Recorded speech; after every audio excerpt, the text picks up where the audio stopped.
Manhã desta terça-feira, intensa reunião com o novo ministro da Defesa, o general Braga Neto, já da reserva, os comandantes do Exército, Marinha e Força Aérea pediram exoneração, pediram demissão em protesto contra Bolsonaro. Porque quer, na real, o Exército, as Forças Armadas alinhadas ao seu projeto de poder, quer o poder total. Em meio às crises produzidas por ele mesmo, com seus delírios e desejos de poder autoritário, Bolsonaro arrisca e avança. Em resumo, criou uma crise militar às vésperas do 31 de março, aniversário da ditadura que ele tanto admira e elogia. Ainda na segunda, os comandantes do Exército, Marinha e Força Aérea haviam combinado pedir exoneração, entregar seus cargos ao novo ministro da Defesa, general Braga Neto. O general Fernando Azevedo e Silva, até então ministro da Defesa, foi demitido na manhã desta segunda-feira. Mais tarde, Azevedo disse a ministros do Supremo Tribunal: não havia riscos de politização das Forças Armadas, que não cederiam ao autoritarismo de Bolsonaro. Forçoso dizer, as Forças Armadas já estão politizadas.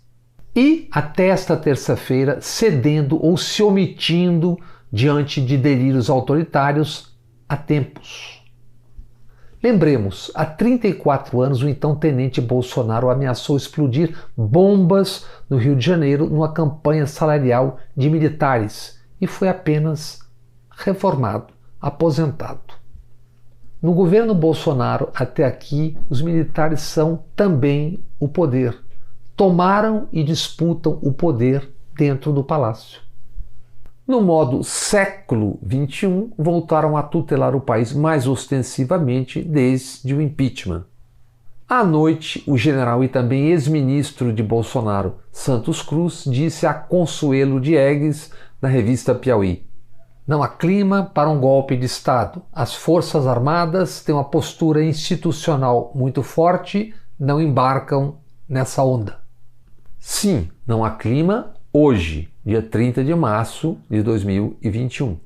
Mas Bolsonaro e suas redes sociais seguem apostando nessa onda, na criação de um clima propício para o caos, para um golpe. Por exemplo, atiçando as polícias militares.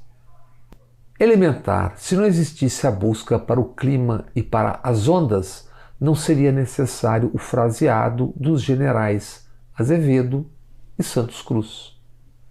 E golpe de Estado não seria um dos assuntos mais comentados no país nas redes, perdendo, claro, para o BBB. A segunda do troca-troca ministerial começou com a queda do patético, lamentável chanceler Ernesto Araújo. Troca-troca em 6 cargos nesta segunda-feira, ontem. Na semana passada, o general Braga Neto, o novo ministro da Defesa, voltou subitamente das férias. Disseram então que Braga Neto havia passado mal e sido internado no hospital em Maceió e depois retornado a Brasília. A ver.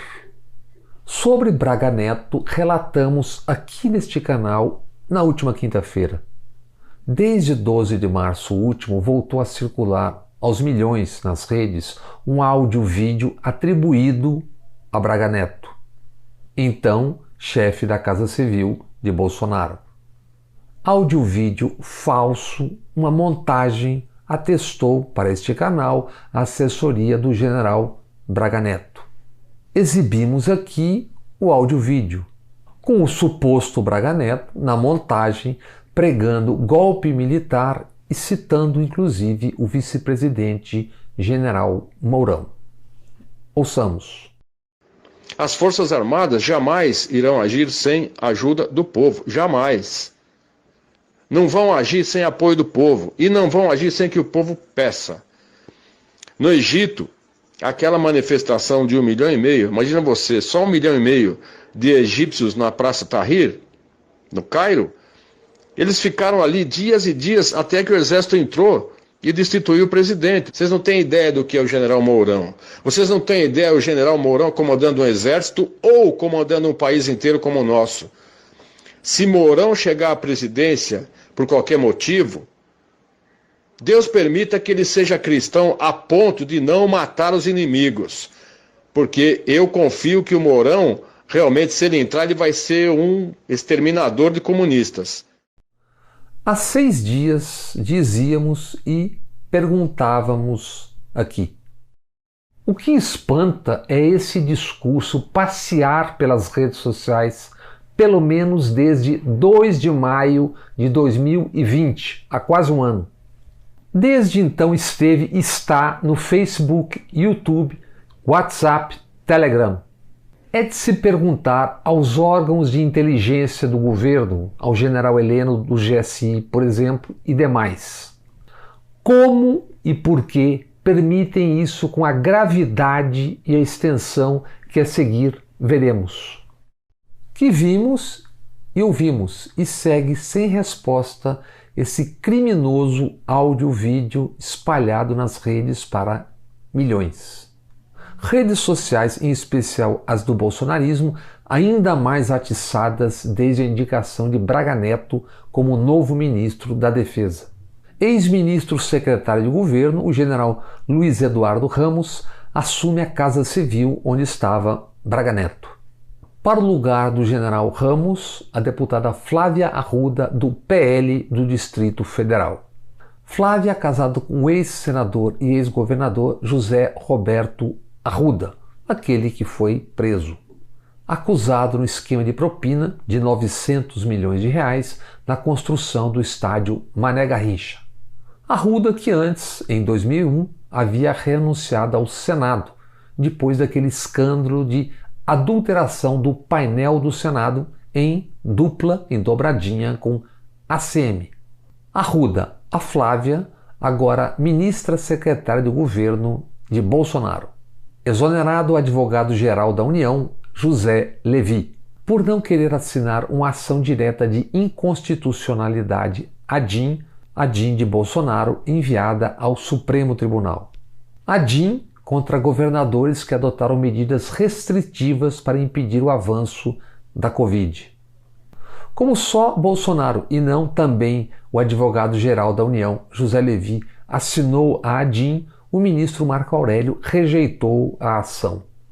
Marco Aurélio se aposenta do STF em julho.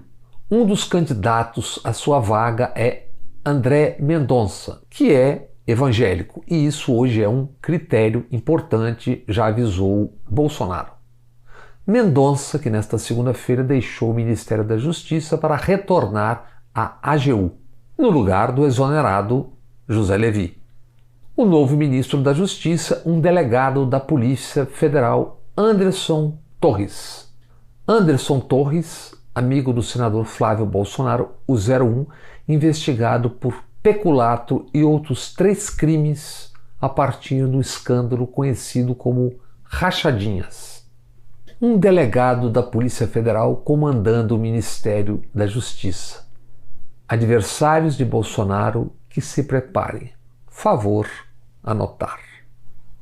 Nas relações exteriores, para o lugar de Ernesto Araújo, Carlos Alberto França, diplomata, ex-chefe do cerimonial de Bolsonaro e, até segunda-feira, seu assessor especial.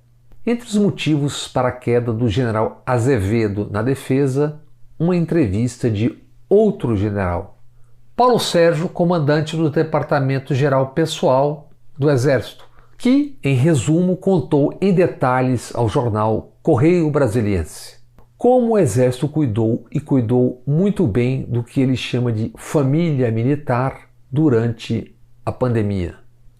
Disse, são 700 mil pessoas, 220 mil militares na ativa e nativos dependentes e pensionistas, que tem, relatou o general, cerca de 60 hospitais, policlínicas e postos médicos espalhados pelo Brasil.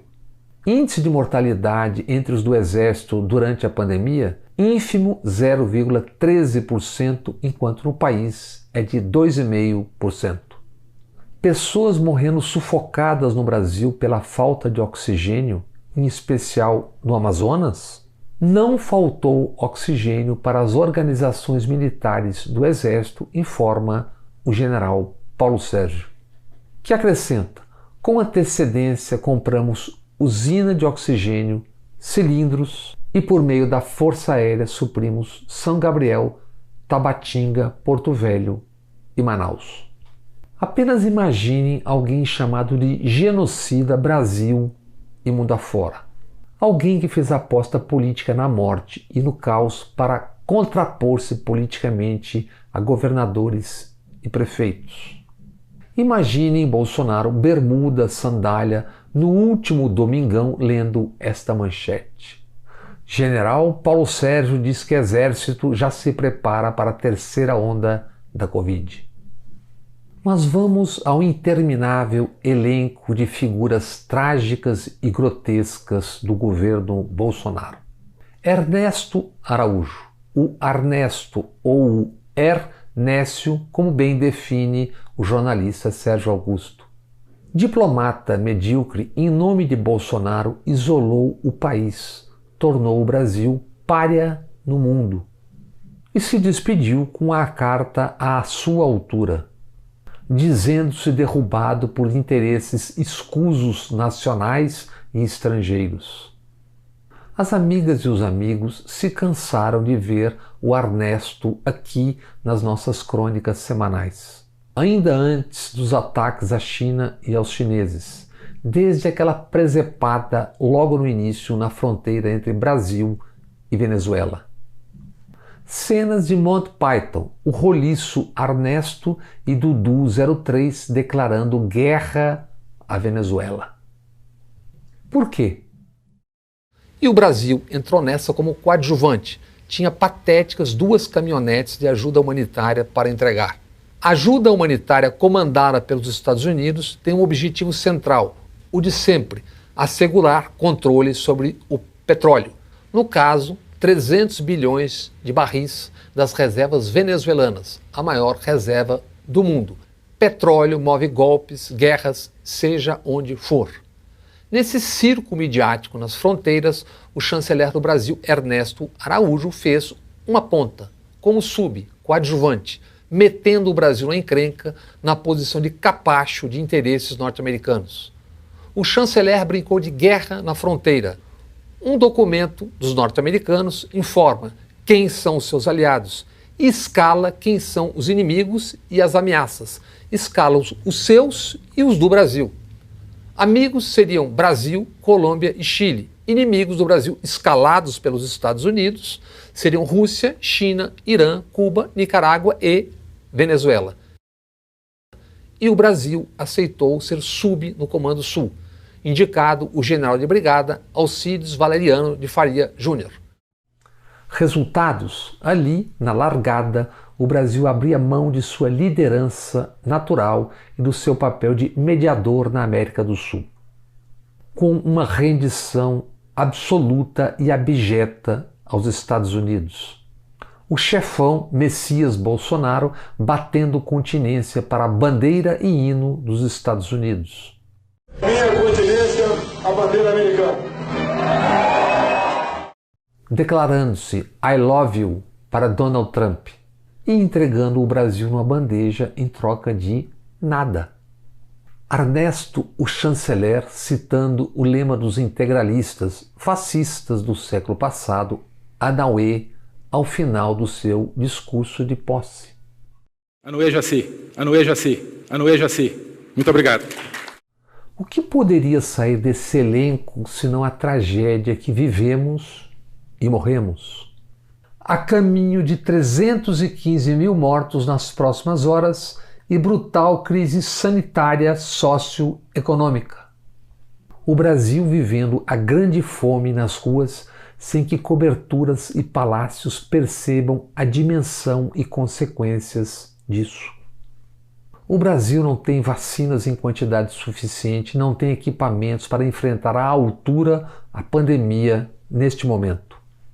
Não tem, por exemplo, porque em nome de Bolsonaro, o chanceler Ernesto e Dudu 03 atacaram e ofenderam a China e os chineses, porque, em nome dos interesses norte-americanos, remancham para aceitar a vacina russa. Tudo isso em nome de uma estúpida concepção diplomática e de delírios ideológicos.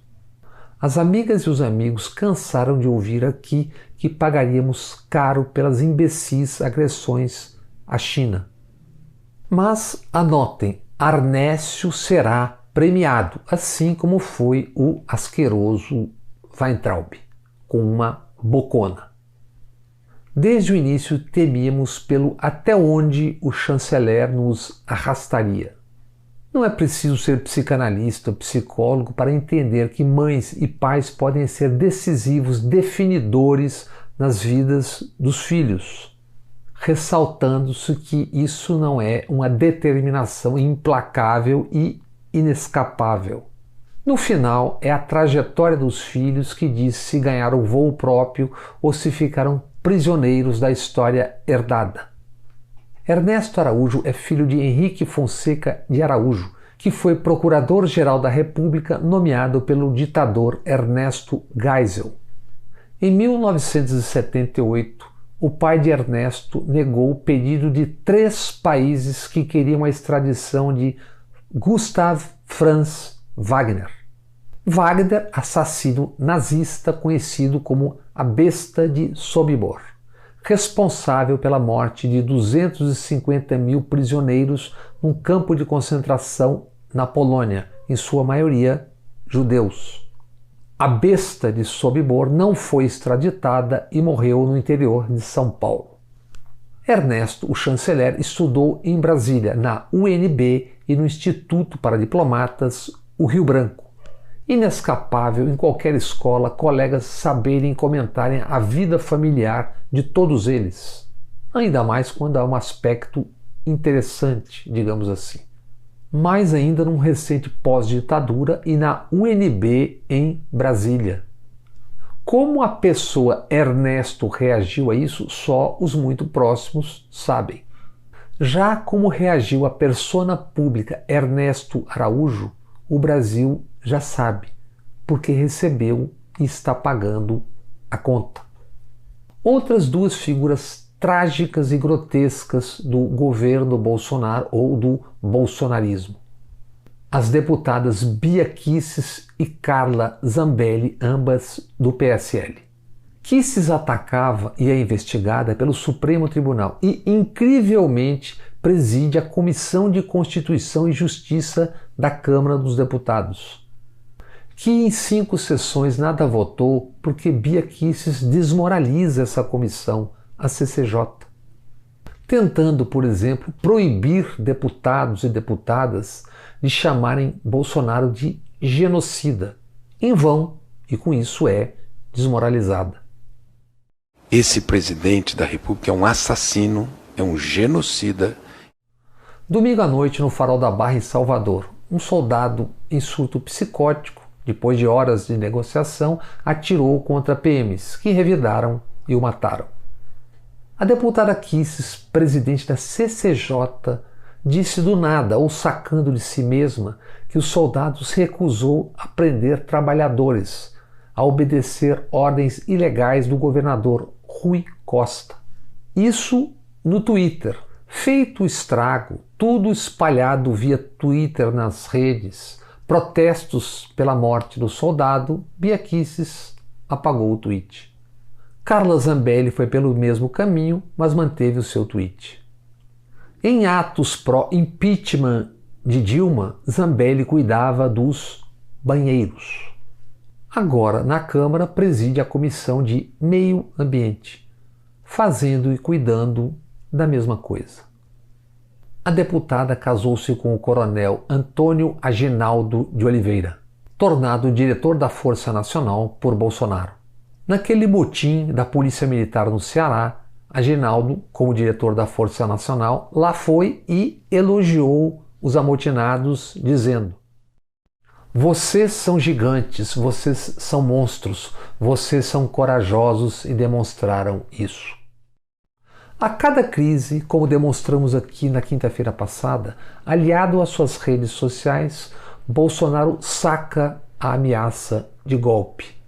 Governadores sabem que Bolsonaro, os seus e as suas, atiçam contra governadores. Atiçam, inclusive e principalmente, as PMs. Bia Kicis e Zambelli atiçaram PMs com seus tweets baseados em notícias falsas. Nesta mesma segunda-feira, o líder do PSL na Câmara, Major Vitor Hugo, confessou na prática as intenções golpistas de Bolsonaro. Apresentou um requerimento para um projeto de lei relativo à decretação da mobilização nacional. Por esse projeto, se aprovado, as polícias, portanto, as polícias militares também e principalmente ficariam subordinadas diretamente ao governo federal, como previa o artigo 3º do Decreto-Lei 667 de 1969, Decreto-Lei de plena ditadura militar. Entenda-se, Bolsonaro acreditou no que disseram os comandantes do Exército, Marinha e Força Aérea, que ao deixarem os cargos nesta terça-feira avisaram que não vão se render ao delírio golpista do presidente da República. Nesta mesma segunda-feira do abrupto e rumoroso troca-troca, 16 governadores assinaram uma carta pública com alerta. Reagiram, denunciaram autoridades federais por estimular motins policiais, divulgar fake news e agredir governadores e adversários políticos. E concluíram: são procedimentos repugnantes. São movimentos de um presidente Bolsonaro em desespero, porque à pandemia, os mais de 300 mil mortos, soma-se o cerco de investigações em relação à família e a ele. Por isso, movimentos cada vez mais repugnantes e movimentos perigosos para um país já fragilizado.